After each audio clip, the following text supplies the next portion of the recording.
Dear fellows of the Royal Swedish Academy of Engineering Sciences, esteemed guests here in Stockholm and online, throughout history, engineering sciences have pioneered new tools and previously unimagined solutions, sometimes leading to entirely new worlds. Digitalization is no exception. Borderless communication and instant information access have, during the last half a century, transformed not only our societies and industries, but also our professional and personal lives. Some of the most disruptive discoveries, however, have often resulted in some kind of paradox. Just as a spade can be used to dig ditches or canals as well as to kill someone, digital technologies have proven to be a double-edged sword. We now have knowledge at the slightest movement of our fingertips and the opportunity to feel close to our children and grandchildren on the other side of the planet. But the same technology has drenched the world in disinformation, scams, and election manipulations. We suffer integrity breaches, and we are daily victims of manipulative interaction design, subtly influencing our thoughts and our actions, eroding our very freedoms and human rights. Before governing bodies even had the time to catch up and regulate the child diseases of these first digital decades, a new era is already dawning upon us. The era of artificial intelligence, possibly even artificial general intelligence or superintelligence. This potent technology holds the promise to augment the human mind with analytical capabilities far stronger than ours. Together with AI, we will be making new scientific discoveries, maybe even solving the grand challenges of our time: climate change, cancer, pandemics. This is the aspiration of the AI optimists. In the midst of these mind-boggling opportunities, there are voices within the global expert community sounding the alarm. To them, the spade metaphor is no longer a perfect fit. The analog tool can be controlled in ways they fear artificial intelligence cannot. One of the more prominent of this group of AI experts is Professor Joshua Bengio, full professor at the Université de Montréal and founder and scientific director at the Quebec AI Institute. Have we learned from our mistakes so far? Will the positive outcomes outweigh the risks? Google's founders have often repeated an expression encompassing the mixed feelings one might experience when venturing into the unknown. They say, "This is uncomfortably exciting." Appropriate, isn't it? Still, I hope today's seminar will excite you more than it will make you feel uncomfortable.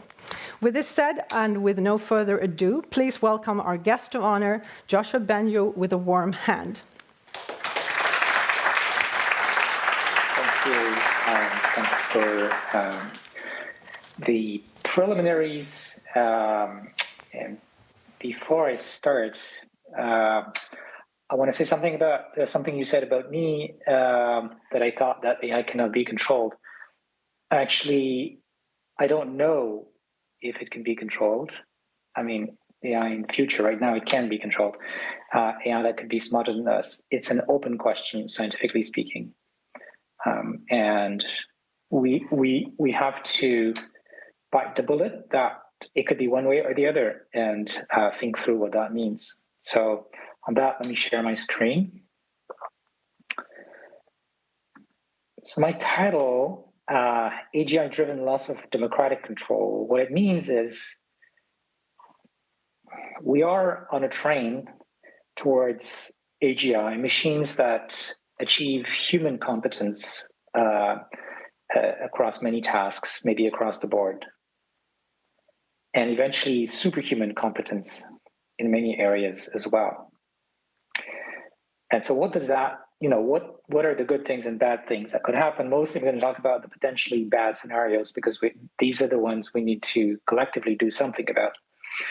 And loss of democratic control can mean two things. So people, human people, democracies, lose control of very powerful AI systems to a few humans who can abuse that power. That's the number one problem.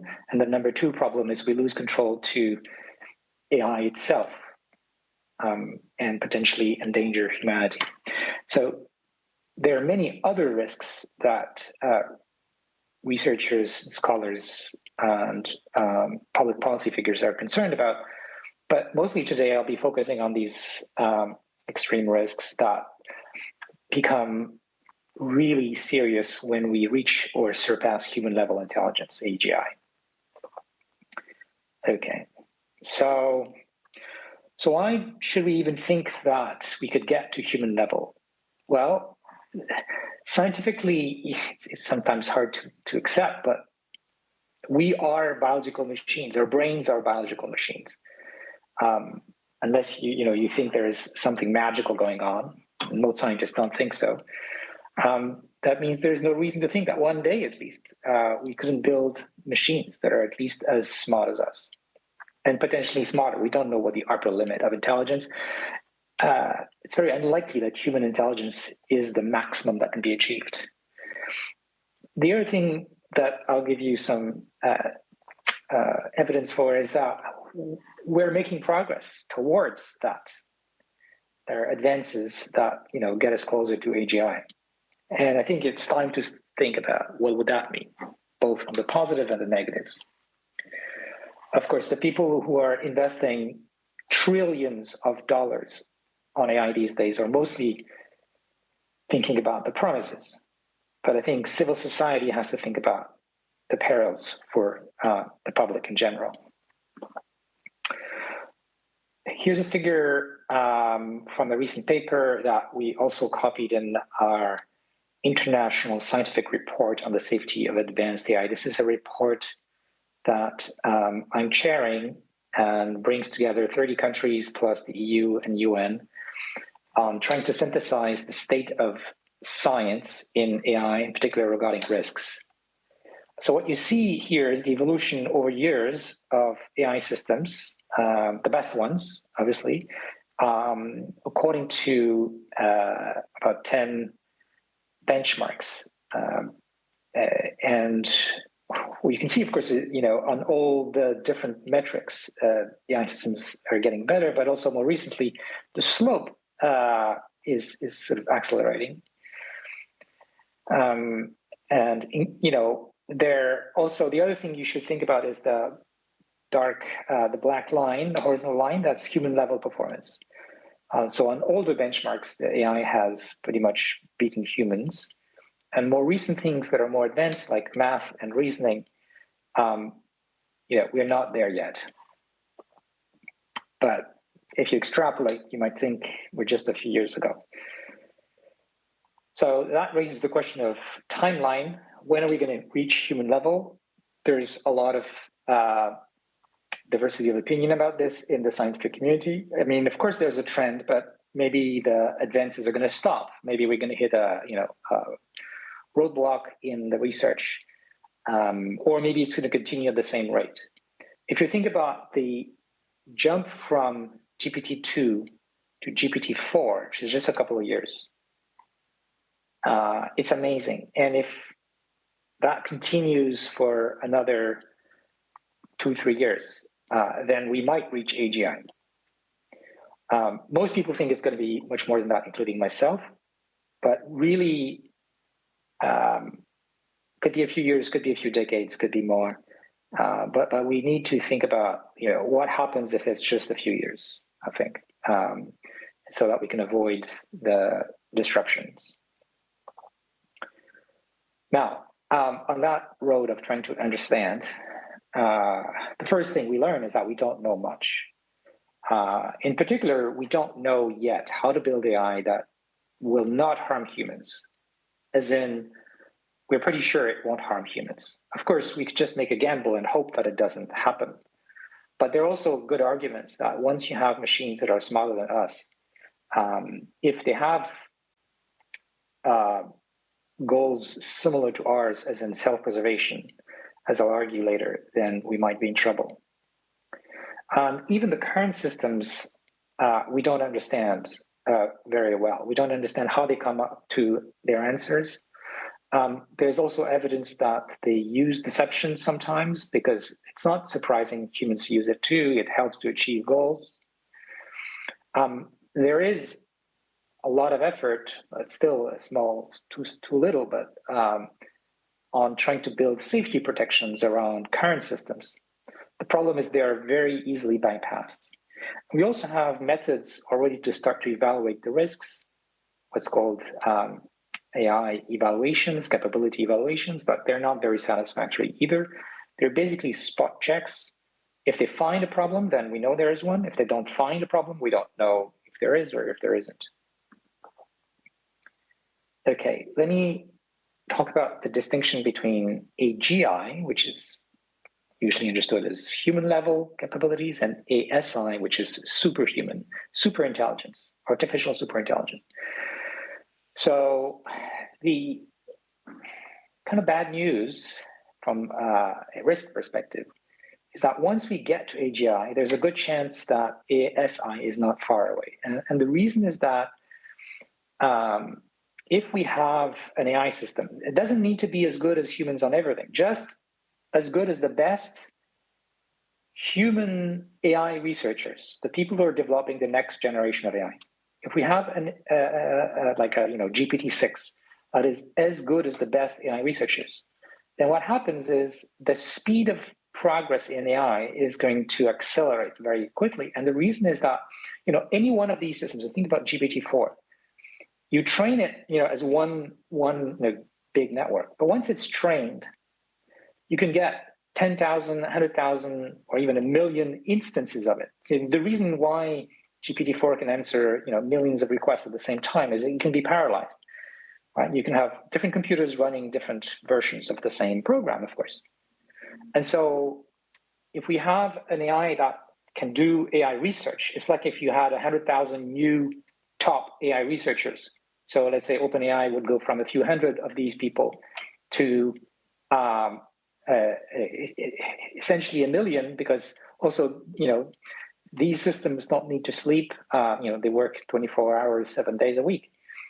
So what would happen? Well, very likely, it's no guarantee, but that would accelerate the advances. And then you have to think that the next generation that's been designed, or the design has been helped by AI, is going to be even better at doing AI research. So that's the recursive self-improvement. And of course, then it can be good not just at AI, but pretty much any task that human can do.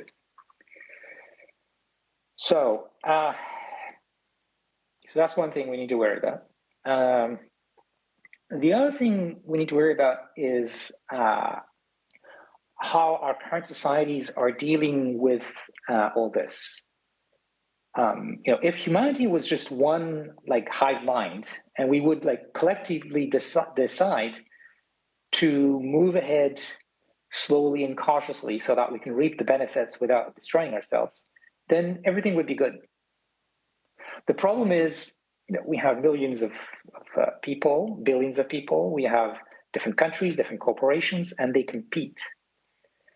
And that competition is creating an incentive to accelerate so that you win, you get there before the others, and then you can crush the others with ASI. So that's true for the competition between companies, but it's also true for the competition between countries, which is maybe even more dangerous, because you could imagine governments legislating the competition between companies, forcing companies to behave in some ways that protect the public. But who's gonna regulate the interaction between, say, the US and China? There are also issues that make things worse that have to do with how humans think and human psychology. People, for example, who are working in AI don't want to think of their work as something dangerous. People who are working, not just as scientists, but CEOs of companies that are doing AI, they want to feel good about themselves too. So they'll think they can manage the problem, that they'll do the right thing and the others won't. That's actually what they say. So hubris, defending one's ego, create psychological biases against honest assessment of risk. And so the bottom line is, I feel like humanity is sleepwalking towards a potential catastrophe behind a fog. We don't know what is behind that fog. Maybe it's going to be great. Maybe it's going to be our end. We just don't know. Even the best scientists don't agree on this. So it's truly unknown. What should we do? Okay, yeah, so there's another thing, of course, implicit in what I said just before, which is that AI gives a lot of promises. I mean, there's a reason why all these companies are racing. But there's a way to think about it, which is intelligence gives power. Knowledge gives power. The ability to achieve goals, which is what really AI is about, gives power. It gives power to whoever controls those systems. And so the question is, who decides on the goals? That's why AI can be dual use. Okay, so let's talk now about the loss of human control, and I'll go back to the democratic control later. So how could we build a piece of code that suddenly, doesn't do what we want? How is that even possible? Well, as I said, AI is about reaching goals or answering questions, which is a special kind of goal. So what if an AI had as a goal to preserve itself? Just like every living thing, by the way, on this planet. Well, it means it would resist being turned off. That's it. Then, once you have an AI that doesn't do what we want, we've lost control, at least to some extent. And then, of course, if it is actually smarter than us and it starts controlling things in the real world, like influencing people is the easiest way, then it would act in a way to make sure we can never turn it off, which means it needs to either control us or get rid of us. So how could that self-preservation goal emerge? Well, there are two main paths, two main scenarios. Humans just give that goal to some AIs. And there are people who think that intelligence is more important than anything, and be really willing to, create a sort of new type of entities that are smarter than us to be the stewards of our world and our future. The other way is being studied by researchers in AI safety for a decade as a side effect of the innocuous goals that we may give the AI. The goals of self-preservation and other such goals could emerge. Okay, so how do we deal with this? Well, we need to simultaneously solve two problems. One is scientific and the other is political. The scientific problem is, how do we design AI that's going to be safe and does what we want, that we can control? The political problem is, how do we make sure everyone uses AI in ways that avoid these catastrophes? So both the loss of control to an AI, so human loss of control, and the democratic loss of control. Because even if we solve the scientific problem of building AI that is safe, so in other words, AI remains a kind of tool rather than a new living entity. There's still a problem that humans, at least some humans, will do anything for power. And even, if that means destroying our democratic institutions.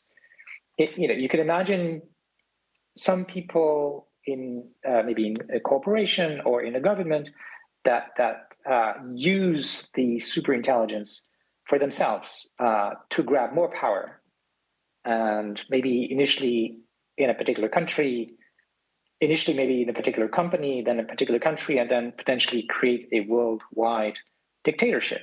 That's the upper limit of power grab. So we need to avoid that loss of democratic control. And it seems like a hard problem because, as I said, if we have a superhuman AI somewhere and anybody who controls it can suddenly become super powerful, then how do we avoid that? So we need to put in place governance mechanisms so that no single individual, no single corporation, no single government can have full control over a very powerful AI system. If they do, then nobody can stop them anymore. So this this is something we need to think about. We have democratic institutions. Maybe they need to be improved to become more resilient to the challenges in the future. On the technical side, I've been working on this problem for about a year now, and I think there's hope.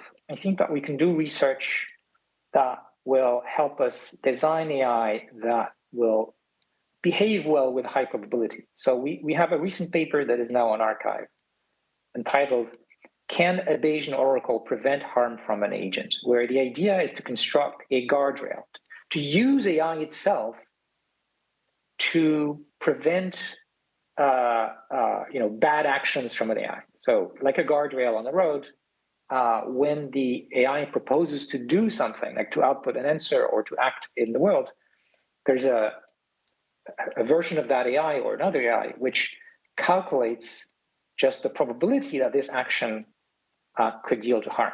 And of course, we can't calculate that true probability, but we can use mathematics to get what's called an upper bound on that probability. And then we can use that upper bound to decide we're going to reject that action. We not then allow the AI to do something that could be dangerous, even if we're not sure that it will be dangerous. So we create a sort of safety score. And if the AI starts behaving or proposes an action that is above our threshold of our score, then we just prevent that action and force it to do something else.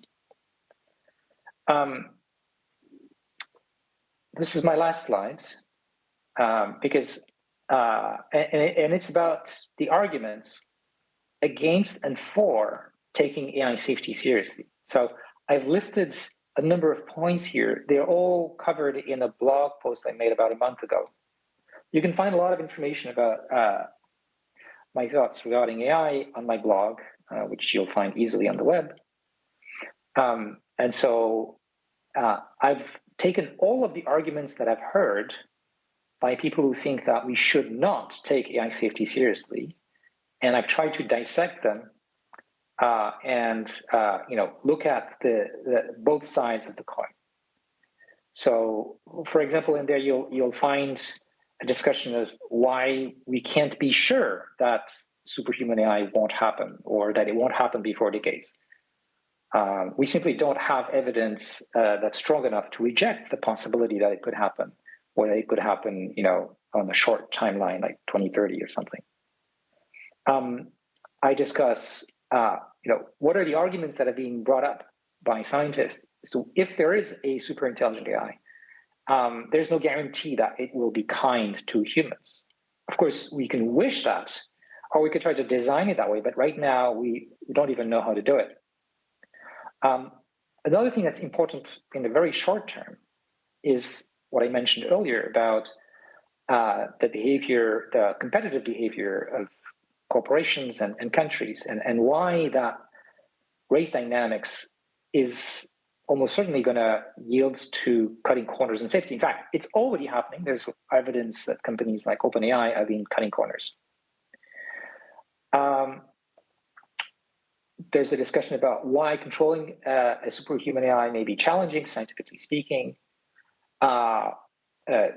Why it is that we shouldn't oppose the current well-known risks, the short-term issues, with the long-term ones, like the catastrophic risks I'll be talking about in this presentation. We need to address both, and they both require government intervention and eventually international treaties. Thinking about treaties, well, what do we need to do? We need to make sure that within our countries, we design safe AIs, but we also need to make sure other countries do something similar. And so we need treaties, and we need those treaties to hold. That means that the conditions compliance will be verifiable. So then I argue against the people who say, well, the genie's out of the bottle, there's nothing to do. Well, no, that's not an acceptable answer, because the future is uncertain, is probabilistic. So anything we do now can reduce the probabilities of catastrophic outcomes. We should do, even if we don't have any guarantees that we can, avoid catastrophes. I have a discussion about open source, which is complex, and I can discuss the issue later. I have a discussion about why the situation is different from Pascal's wager, which is one of the arguments people have put forward.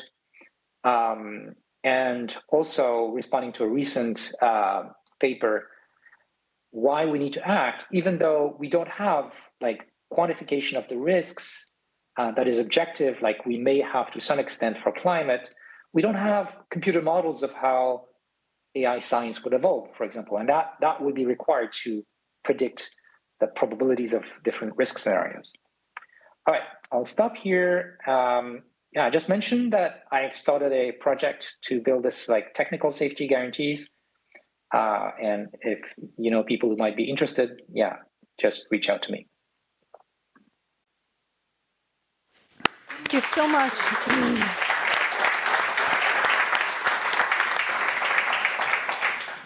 Thank you for a very inspiring and thought-triggering intervention, Professor Bengio. We will now proceed with the conversation between Professor Bengio and one of Sweden's most renowned AI experts, my vice chair of the Department of Information Technology here at IVA Fellow, Professor Fredrik Heinz of Linköping University, who is also a former member of the former EU high-level expert group on AI. He will be leading this conversation. The stage is yours. Thank you very much. So it's a great pleasure to be here with you. I hope you can see me. At least I can see you over there, yes, so it's very nice. I think this is a very interesting situation, and what I would try to do is to ask a bit of questions so that we can get further understanding of your thoughts on these things. So one of the things I wanted to pick up on was that you started your talk by saying that we are on a train towards AGI. Do you believe that this is inevitable and this will, by kind of definition, occur, or do we still have a choice of where we want to, if we want to develop this or not? We definitely have agency here. Now is the time to take control of the train. The closer we get to AGI, the harder it will get, because AI will become more and more deployed. At least, the kind of very powerful AI that is at the frontier is going to be more and more deployed. When the military starts using it, it's going to be even more difficult to stop that train. So I think now is the time to have the conversation, even if AGI is only in a decade, but it could be shorter. So following on that line, I'm curious about, because you said this, that if we get this powerful, that are at least as powerful as the AI researchers, then the next generation of AI systems will be even more complex. So why wouldn't we want to use that to increase the AI safety? So it seems like the same argument could be made yes. to improve AI safety. Totally, that's my plan. Okay, so recursive self-improvement, AI safety. But the problem is, the problem become kind of political, right? So what do we choose to do? Right? Do we choose to improve the algorithms that give us safety and protect the public in general and democracy? Or do we choose to develop AI that's going to give more power to whoever controls it? These are choices, right? That's, we have agency, but the problem is there are forces. So I wouldn't say that it's unavoidable, but there are forces at play, like basically the forces of competition, which are not naturally steering towards safer behavior, but rather like competitive behavior, like I want to win, I don't trust the other guy, and so on. So if we could build collaborative and cooperative AI systems rather than competitive, then that would be a potential way forward.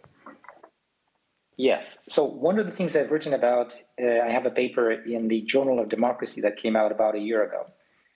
And I wrote there that ideally what we do is we shift the frontier AI development from the for-profit commercial kind of base where it is now into a multilateral nonprofit effort geared at benefits for humanity in a way that isn't going to be abused by anybody and whose benefits are going to be shared across the world and across different people, even within each country. Because right now, of course, it's not the direction in which we are, but it is feasible if there's enough like political will and public understanding of the risks and the fact that there are alternatives.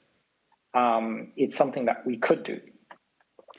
So I guess this goes back to your argument that the incentives in mainly industry is very focused on this kind of competitive nature, so that should one interpret it as that the systems that we build are similar in nature as the kind of incentives that created them. So by changing the incentives, we also will change the systems that will be developed. Yes, so we'd like to build AI systems that are more like mothers to us than competitors to us. But if you're thinking about like, or even like a military use, right? The temptation is to build the next generation of weapons, which is about aggression, not protecting other people. Of course, we may have no choice. So this is not an easy thing. Like if, say, China develops military powerful AI, then what do we do, right? So we have to anticipate those risks and try to prevent them before they happen.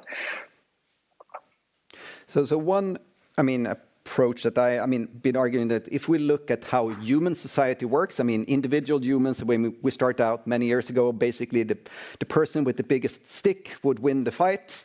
And then as society developed, we have mostly gotten more peaceful and we've gotten more cooperative. We take greater care of more people in society. We have started to reach out and also care more for the nature and the planet and so on and so forth. So it seems as civilization advances, we take more consideration rather than the other way around. So there I'm a little bit curious how you see why wouldn't a very, sophisticated AI system that could really understand the consequences of its actions not take a broader perspective? It's up to us. That's the thing, right? So that is why I think we need to change the incentive structure. So if the incentive structure is, my company is going to dominate the other companies, or my country is going to dominate the other countries, then your nice picture isn't going to happen. If we have some sort of collective effort at a global level where we decide we're going to actually increase civilization and empathy and solidarity thanks to AI and other tools, then we may be able to bring about amazing well-being and prosperity for humans in coming decades. But that's not going to happen if we don't make sure the other sort of competitive scenarios, happen. So because my argument was in some sense that humans seems to be mostly competitive, and still we reach this. We still develop mostly positive societies. I can see. So, but maybe the next question would be: so what about how much of the risk is related to humans, and how much, in some sense, is dependent on technology? So what would you say the risks are associated with those two categories? Well, it's obviously a combination of both. Like, as humans, if we were wise and caring for each other, we would not create a monster that can kill people or everyone, right? We would create tools that help us solve, scientific challenges. So it is the weaknesses of human wisdom and psychology that somehow trigger the appearance of technology that can be dangerous.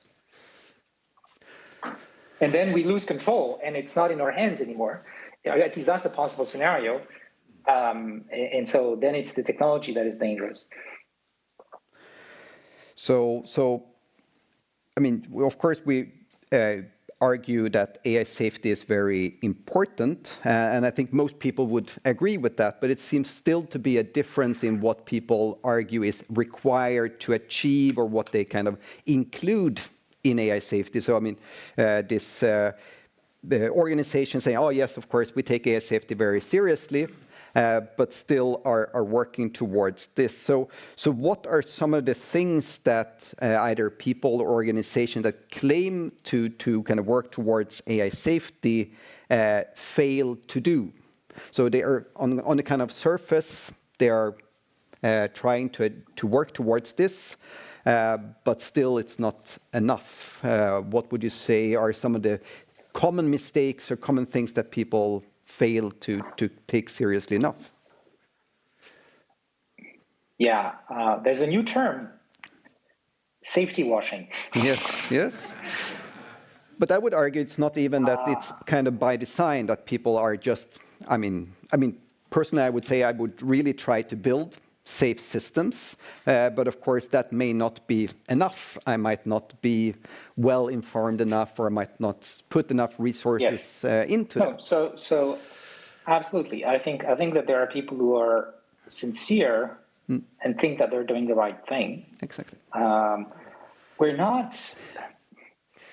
Humans are not particularly good at epistemic humility, and we think we're better than others and so on.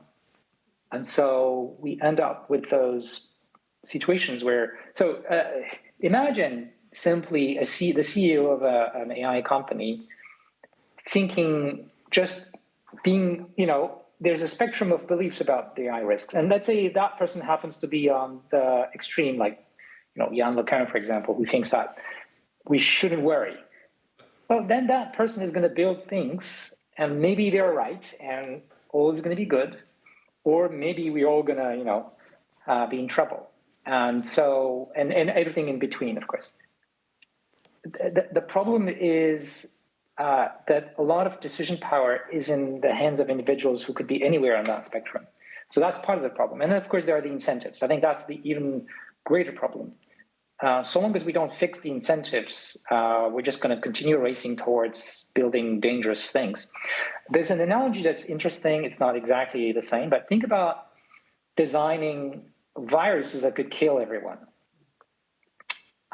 So, of course, it's humans doing the design, but once this thing is released and self-reproduces, because that's what viruses do, we've lost control, including the people who did it. And maybe the people who did it think it's going to be fine. Actually, I'm going to use it to cure some disease or whatever. But once the thing mutates, for example, in the case of viruses, it might turn against the creators of this thing and everyone else. So it's different because, unfortunately, AI is going to be much, much smarter than viruses. But there's a lot of interesting analogies. So one thing that you also mentioned was this, that we sometimes don't fully understand how these systems work, because it goes back to this epistemic humility, that understanding what we don't understand, and looking at today's AI systems. So would you say it's a technical problem that if we are using the current kind of mainly, say, deep neural networks kind of approaches, that they are in some sense the one part of the reason why it's problematic? Yes. And that, and in that case, what would be the role of more classical, say, symbolic AI, where you can have more formal guarantees about the limits and so on of these systems? Yeah, so the research program that I've started tries to combine some of the advantages of classical deep learning, which my group contributed to, and sort of classical symbolic AI with reasoning. Because right now, the AI systems based on deep learning, they don't reason very well. It's one of their strongest weakness, their worst weakness, whatever. And so there's this interpretability issue. Like, we don't know how they come to their answers. If they could give us a trustworthy explanation, if we could be sure that they're truthful, to the extent that you can be, and there's a mathematical way to think about truthfulness with uncertainty, which is what's called the Bayesian posterior. So you'd like the AI to give us the probability of some things happening, say harm, given all the context that's available and all the data they've seen. So there's a unique answer to that question. Like mathematically, there's one answer, and giving that answer is the truth, like the probabilistic truth. But we don't know how to do that right now.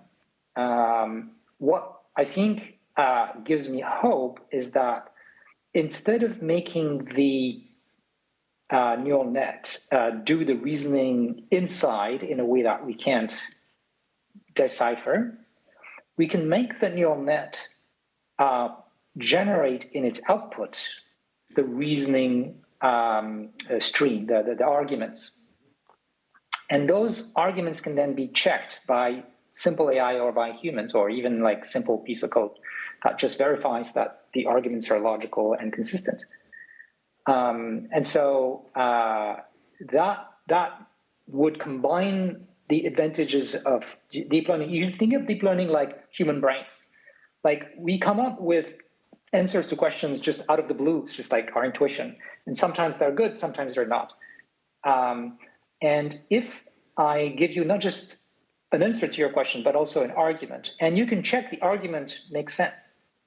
Now we're like in a different territory where even though I don't understand how you come up with that demonstration, I don't need to know how you come up with that demonstration. I just need to check that your arguments make sense. And I don't need to be as smart as you, because checking like soundness of an argument is an easy task in comparison to coming up with the arguments in the first place.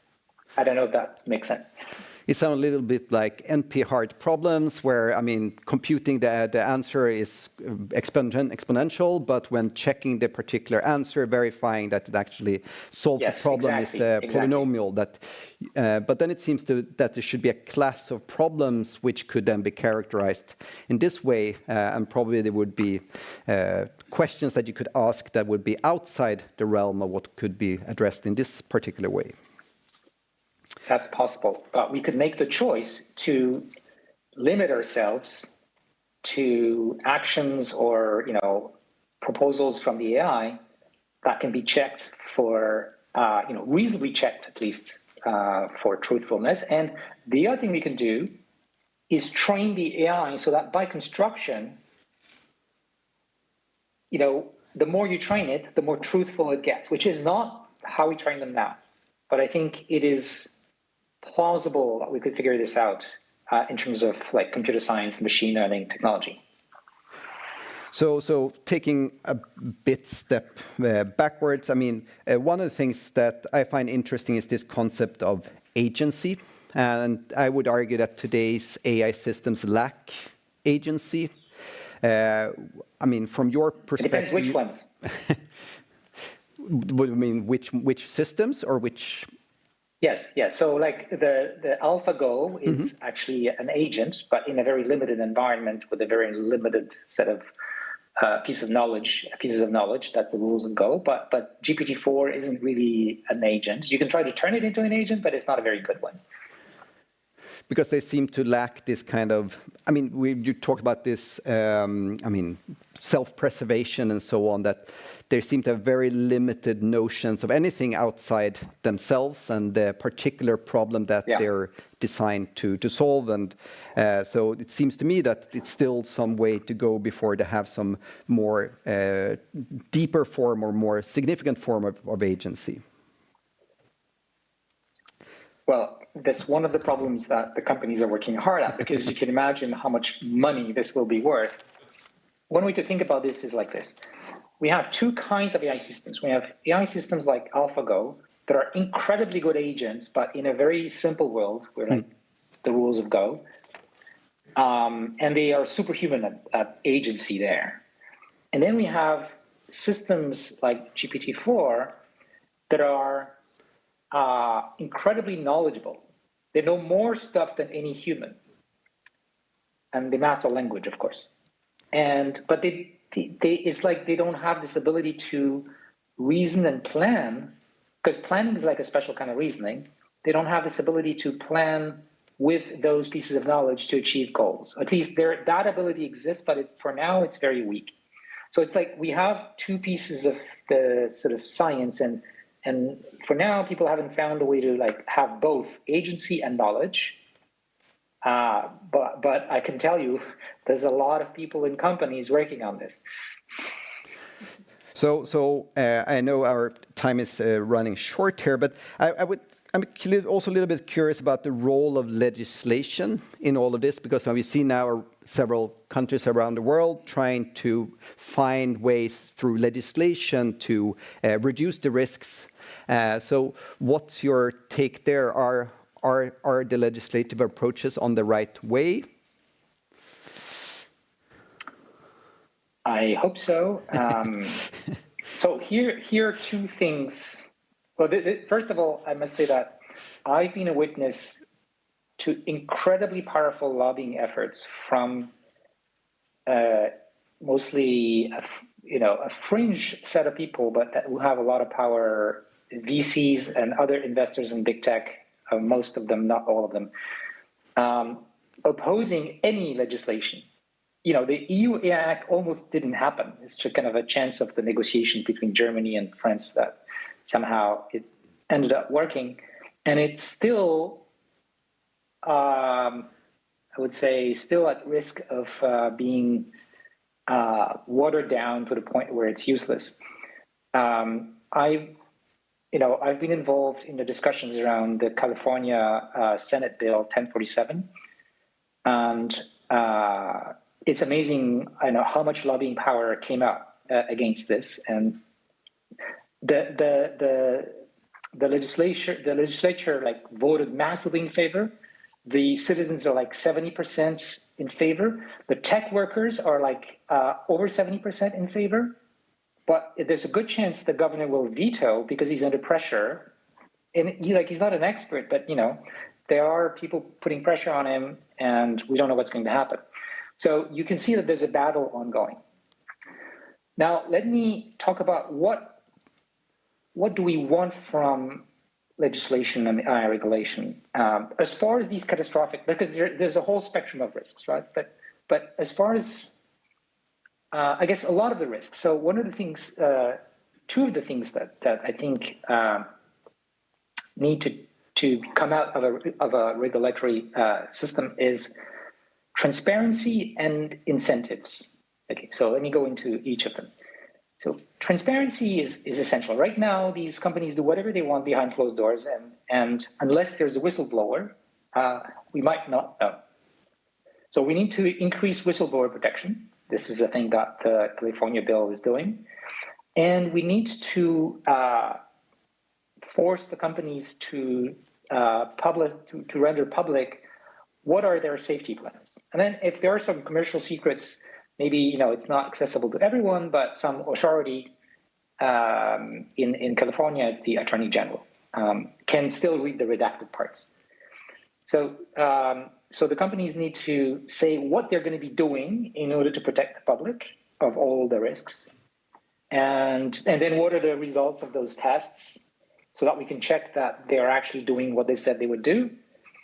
So that's the first part, transparency, right? Because companies don't want to look bad publicly, and so that's going to be, and also sometimes it might just be misguided. Like if their safety plans were something that academics could have access to, then it could criticize and say, oh, look, there's a problem here, and we can fix it. It's not just like a negative thing. It's just to be constructive, that we could be all safer if we make that information public.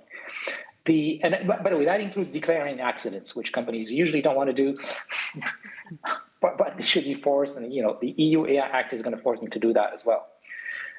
The other thing is incentives. So, as I said, like the current incentives are bad. The competition means cutting corners, hiding information that could be bad for their corporate image, and so on. So we need to change the incentive structure. In one of the issue also.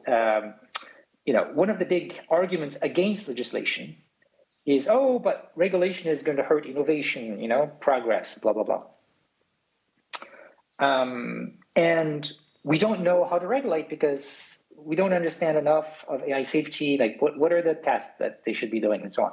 So there's lots of arguments around this, and there's a reality that the science of AI safety and these evaluations and so on is still very young and is going to mature. And also the misuse is going to mature. I mean, the bad guys are going to figure out ways that we haven't thought about to use AI to their advantage.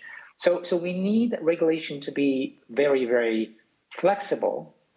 And the thing that I liked about the California bill is it relies on liability. So liability has pros and cons, but the thing it does is it doesn't require the regulator to say, well, this is how you should do things in terms of safety. But it says if you do something that is not reasonable, like that an expert who knows about the state of the art and the international standards would not do, and that creates risks, then if there is a catastrophic outcome, you'll be liable. So in this way, you basically let the companies have a self-incentive to act cautiously and to do research on AI safety, because they don't want to be the laggards that they're going to be sued one way or the other, either by the government or a victim of downstream harm. So it seems that we really need is co-evolution of this kind of AI safety mechanisms, and of course also legislation that it's not a fixed thing, but something we need to continuously evolve over time. Absolutely, exactly. So I would like to thank you very much for this very pleasant conversation. It's nice to be on the asking side rather be on the answering side for once. And of course, I hope that we will get the chance to have further conversations and collaborations also in the future. So with that, I would like to also welcome up Annette again to talk about or to ask some questions from the audience. Absolutely. I'm your transmitter here for the questions and answer sections where we will have picked and choose some questions that you haven't already touched upon in your current discussion. So we have had many topics already, I would say, handled by your conversation. But just to back up a little bit, because you talked a little bit forward-gazing, of course. There's one question here concerning infrastructure of today, and of course it relates to what you were saying about politics and where we're going. But this question is about digital sovereignty, I would say. There's an ongoing discussion here in Sweden and the EU concerning digital sovereignty, whether states should have their own digital infrastructure suited for training and deployment, or if we should rely on companies. And I think you've already in some ways answered this question, but I still wanted to bring it up because it's nice. Yeah, absolutely.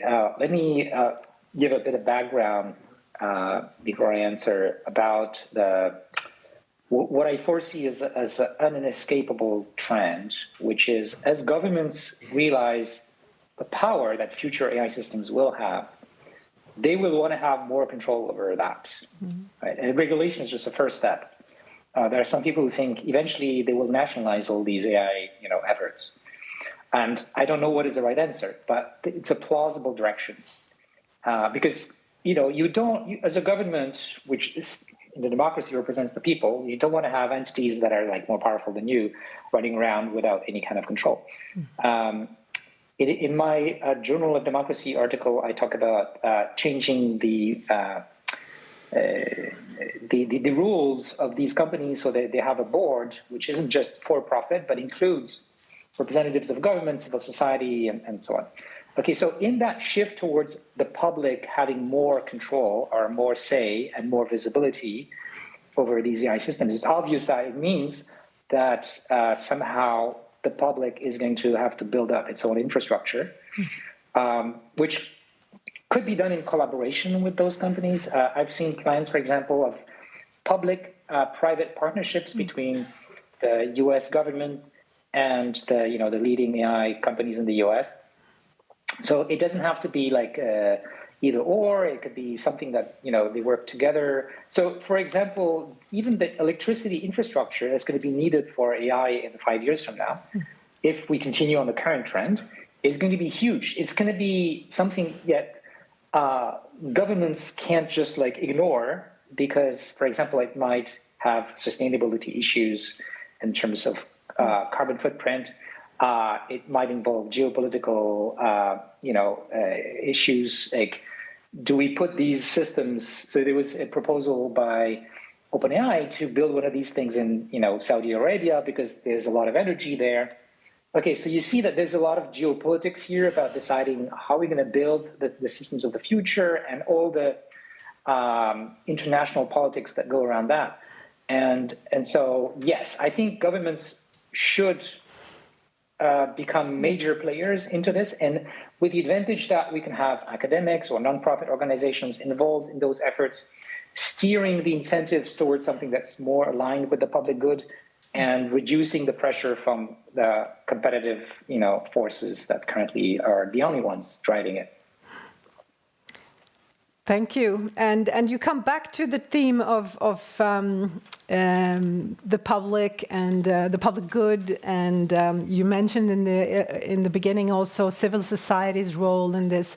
One topic that you haven't touched upon is that of literacy. So to be able to take that role that you see that these groups have, be it government or government agencies that should represent the public good, or be it the public directly being involved in these oversight board bodies that you foresee. Yeah. Do they have the right competence, and how do we convey AI literacy so that they can take this responsibility? Yeah, that's one of the things that governments should be doing. It's very obvious for two reasons. Like, even if you only think about the good side of AI, you want your citizens to understand the tools that they're going to be working with, just for professional reasons. Just like we educate our students so that they understand physics, even if they don't become, physicists, AI is going to be, central in our lives in the coming decades, and it's going to be everywhere. And of course, everyone needs to understand the fundamentals of these systems. The other reason is because it's not just that individuals can use AI or not be victims of AI. So if you think about disinformation and so on, but there are also citizens who vote, and we need to take the right collective decisions, and that means understanding the pros and cons and arguments on both sides and all that, and that's a very important part of education in a democracy. You had the virus metaphor earlier, and we've had other metaphors. Is there how much literacy should the public have? So what level could you make up a metaphor for? I mean, we have the engine. We don't have to understand how the injection engine works to drive the car. Is there any metaphor that comes to your mind when it comes to literacy levels? Yeah, absolutely. We are building AI systems that have a lot of similarities to human brains. They're different, but we can build on those similarities, being careful to explain also the differences. There's even now a whole branch of research on the psychology of AI, like basically studying AI as we would study other living things that are intelligent, and understanding their biases and how they behave and so on. So I think that there are ways to explain both the benefits and the risks to the general public. In some of my talks, I use animal analogies. Like, you can think of a very powerful AI system like a very powerful animal. Right, so you can think of what can go wrong in your relationship with your pet. Your pet is not as powerful as you, but if instead of a cat you had a grizzly bear, now you have to be careful, right? Excellent. So we'll take the grisly image with us, and hopefully be able to advance on the Swedish safety. The organization and regulation and everything that we will have to carry with us to find a safe way forward. Some closing words? No, but I think what we realize, of course, is that this is a very important issue. And as you say, that means now that we have the chance to do something about it. At the same time, we have this challenge that there is a lot of unknown unknowns, and how do we deal with those? And I think, to me, that's a very interesting question. How can we act now, even though we don't know exactly what we're trying to prevent or how we're trying to achieve it, but still we need to act, and that's the most important. As you say, we shouldn't be sleepwalking into this, but at least be aware of what we're trying to achieve and to minimize the risks as much as we can. So from the Royal Academy of Engineering Sciences, I would wish to say thank you to our guest speaker foremost, and I think we should give Professor Bengio a warm hand for his participation.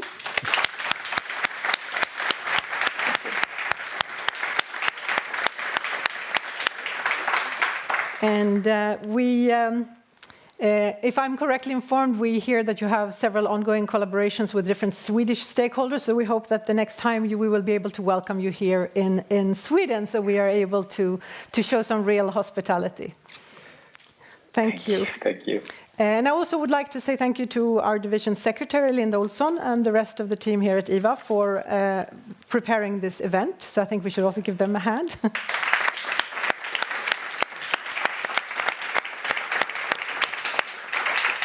And Professor Fredrik Heinz.